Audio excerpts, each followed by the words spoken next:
சர்க்கார் இப்படி வீட்டுக்குள்ள புந்து கருப்பு பணம் எடுக்கிறான். இது ஆண்டவன் கேட்க மாட்டேன்றான். எதிர்கட்சிக்காரன் பார்லிமெண்ட்ல ஒருத்தனாவது அதை எடுத்து கேட்க மாட்டேன்றான். நாங்க யாரை நம்பி ஓட்டு போடுறது? இதுமே பப்பு எதிர்கட்சின்னா நீங்க எதை சொல்றீங்க? இதே போடா மிட்டாள், என்ன வந்து கேட்கிற எதிர்கட்சின்னா என்ன எனக்கு தெரியாதா? சர்க்கார் எவ்வளவு நல்லது செஞ்சாலும் அதை ஏத்துக்கிட்டு இருக்கிறவனுக்கு பேரு எதிர்கட்சி பேர். சார் நீங்க என்ன சொல்றீங்க? இப்ப சர்க்கார் சொல்றத எதிர்கட்சிக்காரங்க ஏன் எதுக்கலங்கிறீங்களா? நீ எல்லாத்தையும் எதுக்குறான், ஏன் இந்த கருப்பு பணத்துல எதுக்காம உட்காந்துக்கிட்டு இருக்கான்? அதாவது சர்க்கார் சொல்றத எதிர்கட்சிக்காரங்களும் ஒத்துக்கிறாங்கன்னு அர்த்தம். சர்க்கார் செய்யறத ஒத்துக்கிறதுக்கு பேரு எதிர்கட்சியா?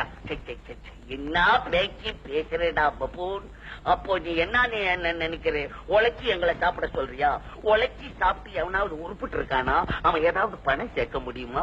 எங்களுக்கு பகவான் மண்டையில பெரிய மீளை கொடுத்திருக்கிறோம். அதை வச்சுக்கிட்டு நாங்க என்னென்னமோ டெலிகேஸ் பண்ணி சம்பாதிச்சு நிறைய எக்கச்சக்கமா வச்சிருக்கிறோம். அதை போய் கருப்பு பண்ணணும்னு உள்ள வந்து பிடிக்கிறான் நியாயமா? அப்ப பணக்காரன் எதிர்காலம் என்ன ஆமா? அவன் கதி என்ன? சார் இந்த நாட்டுல உங்களையும் சேர்த்து மொத்தம் எத்தனை பணக்காரங்க இருப்பாங்க? என்ன ஒரு 40-45 பேரு இருப்பாங்க. இந்த நாட்டினுடைய ஜனத்தொகை என்ன? அது வதவதுன்னு இருக்கு. நிமிஷத்துக்கு 20 குழந்தைங்களை பேக்குறாங்களா? படிச்சிருக்கிறேன். நான் கணக்கு சொல்றேன். 45 கோடி மக்கள். அத்தனை பேருக்கும் உடனடியா உணவு, வீடு, உடை கொடுத்தாகணுங்கிறத அரசாங்கத்துடைய நோக்கமே தவிர அதுக்கு எங்களை என்னடா செய்ய சொல்றேன்? அத்தனை பேருடைய பசிக்கும் பட்டினிக்கும் காரணமா இருக்கிற இந்த 40-45 பணக்காரர்களை காப்பாத்துறதுக்கு அல்ல சார். வீடு ஒரு இடத்துல இருக்கலாம், நிலம் ஒரு இடத்துல இருக்கலாம், ஆனா பணம் ஒரே இடத்துல இருக்க கூடாது. பல இடத்துல பரவணும். ஏழை மக்களுடைய வாழ்வை வந்து பரிமளிக்க செய்யணும். தொழிற்சாலைகள் உண்டாகணும். இதுதான் சார் அரசாங்கத்துடைய நோக்கமே. முடிவாய் போச்சா?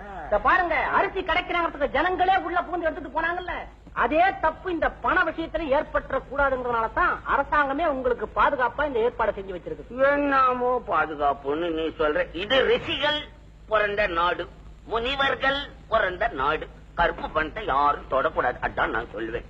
ஏன் உங்க குரல் குறையுது? நம்ம கிட்ட ஏதாவது கருப்பு பணம் இருக்கா? யாரா சைத்தான் எங்க கிட்ட இருக்கான்னு மெதுவா கேக்குறே. நாங்கள் ராஜாக்கள் பரம்பரை எக்கச்சக்கமா சேர்த்து வச்சிருக்காங்க. அப்பேன் பாட்டேன் பூட்டனை போய் கேளுங்கடா. எங்களை ஏன்டா கேக்குறீங்க? பெரிய தொல்லையா இருக்கு உங்களோட. சரி, நான் இப்ப கேட்கல. பணக்காரன் இனிமே தூங்க முடியாது போல் இருக்கு.